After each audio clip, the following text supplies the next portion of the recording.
오늘 전도서 마지막 12장, 전도서 12장 9절에서 14절까지의 말씀 함께 보겠습니다. 전도서 12장 9절부터 14절까지의 말씀입니다. 우리 함께 합독하시겠습니다. 전도자는 지혜의 자이어서 여전히 백성에게 지식을 가르쳤고 또 깊이 생각하고 연구하여 잠언을 많이 지었으며 전도자는 힘써 아름다운 말들을 구하였나니 진리의 말씀들을 정직하게 기록하였느니라. 지혜자들의 말씀들은 찌르는 채찍들 같고 회중의 스승들의 말씀들은 잘 박힌 목 같으니 다 한 목자가 주신 바이니라. 내 아들아, 또 이것들로부터 경계를 받으라. 많은 책들을 짓는 것은 끝이 없고 많이 공부하는 것은 몸을 피곤하게 하느니라. 일의 결국을 다 들었으니 하나님을 경외하고 그의 명령들을 지킬지어다. 이것이 모든 사람의 본분이니라. 하나님은 모든 행위와 모든 은밀한 일을 선악간에 심판하시니라. 아멘. 할렐루야. 이제 전도서의 이제 마지막인데요. 전도자인 솔로몬이 전도서의 끝에 이르러서 지금까지 자신이 전도서나 이 잠언을 통해서 이야기한 참된 지혜가 과연 무엇인가라는 것에 대한 부분을 결론지어 이야기하는 것을 봅니다. 특히 이제 오늘 12절 말씀을 보시면 많은 책들을 짓는 것은 끝이 없고 공부하는 것도 몸이 피곤하다, 이런 말은 책을 짓지 말고 또 책을 쓰지 말고 공부를 하지 말라는 얘기가 아니라 수많은 책을 읽어도 결국 수없이 많이 공부를 해도 결론은 똑같다는 거죠. 결론은 진리는 딱 한 가지다. 그건 뭐냐? 일의 결국을 보면 된다라는 것을 이야기하고 있는 것입니다. 그러면 도대체 일의 결국이란 무엇일까라는 거죠. 이제 뭐 쉽게 생각을 하면 어떤 영화나 드라마가 있으면 그 영화나 드라마의 결론을 미리 아는 겁니다. 그러면 어떻습니까, 여러분? 결론을 미리 알면 앞으로 어떤 사건이 어떻게 전개된다 할지라도 반드시 그 이야기는 그렇게 끝이 나게 될 수밖에 없습니다. 그러면은 생각을 하겠죠. 결론을 아는 사람은 이 장면도 결국엔 이렇게 이루어질 것이기 때문에 이런 일들도 저렇게 되겠구나, 이런 거를 이제 알 수가 있게 되겠죠. 그러니까 모든 과정을 해석함에 있어서 무엇으로 해석할 수밖에 없습니까? 결론으로 해석을 할 수 있게 되죠. 뭐 이런 영화나 드라마 같은 경우는 그런 게 특히 많습니다. 그래서 예를 들어서 뭐 복선이라고 얘기를 하죠, 보통. 그래서 그 복선이라는 것은 결국 다 어디에 맞춰지게 되어 있습니까? 결론에 맞춰지게 되어 있습니다. 그러니까 일의 결국을 보았다라는 것은 결국에는 모든 상황 속에서, 그러니까 우리의 인생 가운데 이루어지는 모든 상황들이 결국에는 결론에 맞춰질 수밖에 없다라는 것을 말하게 되는 것입니다. 그러니까 뭐냐면 어떤 상황이 펼쳐진다 할지라도 결론을 알면 흥분하지 않습니다. 그죠? 또 좌절하지도 않습니다. 어떤 일이 펼쳐져도 결론이 그렇게 나는데, 예를 들어서 무슨 뭐 우리가 옛날에 뭐 영화 같은 경우에 007 같은 거 본다고 여러분들 한번 생각해 보시죠. 007 영화 이렇게 딱 본다면 제임스 본드가 거의 다 죽을 것 같죠, 그죠? 네, 마지막 거의 다 죽을 것 같은데 우리는 안 죽는 거 알고 있습니다, 그죠? 왜 그렇습니까? 그 사람이 죽으면 영화가 안 되니까. 그러니까 아무리 위급한 상황이 있다 할지라도 이 사람은 안 죽어.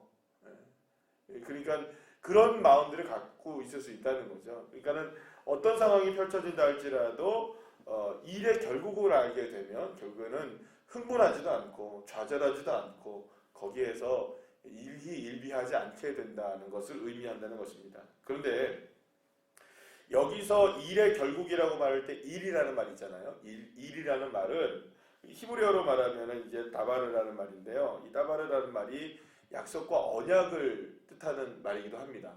그러면 일의 결국이라는 말을 다른 말로 바꾸어 얘기한다면 하나님의 약속과 하나님의 언약의 끝을 이렇게 얘기할 수 있습니다. 그렇죠? 하나님의 언약과 약속의 결국을 말하는 것이라고 볼 수 있어요.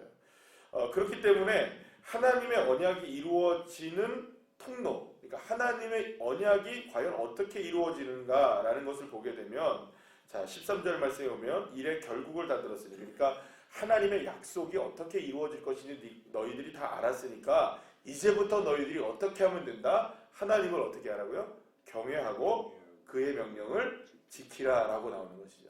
그러니까 하나님을 경외하고 하나님의 명령을 지키는 것을 통하여서 하나님의 약속의 결국이 결론이 우리 인생에 지어진다라고 말하게 되는 것을 볼 수 있다는 겁니다. 그렇기 때문에 하나님의 명령을 지키는 자, 그리고 결국에 하나님을 경외하는 자만이 하나님의 언약을 누릴 수 있게 된다라는 의미를 말할 수 있다는 것이죠. 자, 그러면 여기서 보시면 그것이 무엇이라고 얘기합니까? 13절 마지막에 이것이 모든 사람의 본분이다라고 얘기해요. 이 사람의 본분이 여기에 있다는 거예요. 그런데 여러분, 여기서 사람이라는 말의 히브리어를 썼을 때 어떤 말로 썼냐 하면 우리가 너무나 잘 아는 단어입니다. 아담이라는 말을 썼습니다. 사실 아담이 사람이라는 의미를 갖고 있거든요. 그러니까 여기서 보면 우리가 그 사람을 아담이라고 이게 쓴 것을 우리가 생각해 보면 이렇게 얘기할 수 있어요.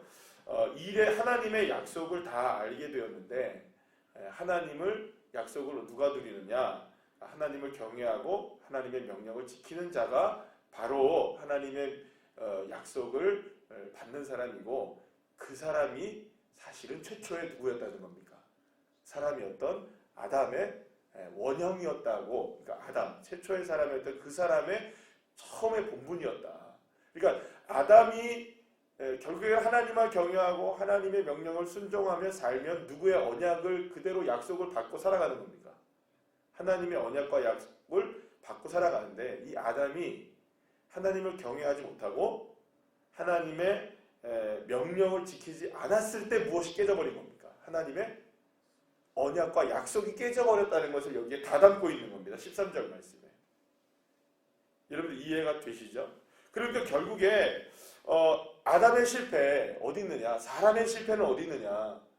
하나님이 우리에게 약속을 안 하신 것이 아니고, 하나님이 우리에게 축복을 안 하신 것이 아니고, 하나님이 우리에게 은혜를 베푸지 않는 것이 아니라 결국에는 우리가, 이 사람이 하나님을 경외하지 않고 하나님의 명령에 순종하지 않을 때에 거기에서부터 약속이 깨지기 시작하는 것이다 라는 것을 말하고 있는 것입니다. 그래서 여러분들 어제 우리가 함께 살펴본 것처럼 솔로몬이 마지막에 청년의 때에 누구를 기억하라고 이야기합니까? 창조주를 기억하라 이렇게 얘기합니다. 그러니까 청년의 때에 창조주를 기억하라는 이 말은, 그러니까 뭐 청년들만이 창조주를 기억하는 것이 아니라 결국에는 하나님을 경외하고 하나님의 명령에 따라 순종해 사는 언약의 백성들이야말로 그 사람이 바로 청년이고, 그 청년의 모습이 과연 누구의 모습이었다는 겁니까? 아담의 모습이었는데 그 모든 것들이 다 깨져버린 인생이 되어서는 결코 안 된다는 것이죠. 그러면 여러분 생각해 보세요. 깨진 것을, 이렇게 깨져버린 모든 관계를 회복시키신 분은 누구십니까? 예수 그리스도이시죠. 할렐루야. 그러니까 결국에는 우리의 인생을 온전하게 그렇게 회복시키신 분은 예수 그리스도이십니다. 그러니까 우리가 일의 결국을 우리는 본 사람들입니다. 그러니까 솔로몬은 사실은 이때까지만 하더라도 어떻게 해서 하나님의 언약이 온전하게 회복되는지에 대한 부분을 알았을까요? 몰랐을까요? 모르는 상황이었죠. 그러나 우리가 신약을 거쳐서 지금 우리가 살아가는 우리들로서는 하나님의 언약의 회복이 누구를 통하여 이루어졌다는 걸 알고 있습니까? 예수 그리스도의 십자가를 통해서 우리가 이루어짐을 이미 우리가 경험을 했고, 그리고 또 그걸 믿고 살아가는 인생들이 된 겁니다. 결국은 우리는 예수 그리스도를 통하여서 모든 것들의 회복이 우리에게 이루어졌음을 여러분을 믿는 믿음으로 살아가는 것이죠. 그래서 저와 여러분이 우리의 인생에서 진정한 실패와 성공의 기준은 무엇이냐? 그러니까 세상에서 보는 실패와 기준의 모습이 아니라는 겁니다. 그러니까 세상적인 관점에서 형통함을 누리냐 못 누리냐가 성공의 기준이 아니라는 겁니다. 그러니까 예수님을 통해서 하나님의 언약의 백성임이 회복됨을 바라보고 믿고 살아가는 사람이, 그 창조주 여호와 하나님을 이렇게 기억하며 살아가는 사람, 그렇게 주님을 바라보는 그 경외하고 명령에 순종하는 그 사람이 바로 진정한 언약의 백성이라고 말할 수가 있다는 것입니다. 그렇기 때문에 성공이라는 단어 있지 않습니까? 우리가 인생을 논할 때 성공적인 인생, 과연 어떤 인생이 성공적인 인생이냐?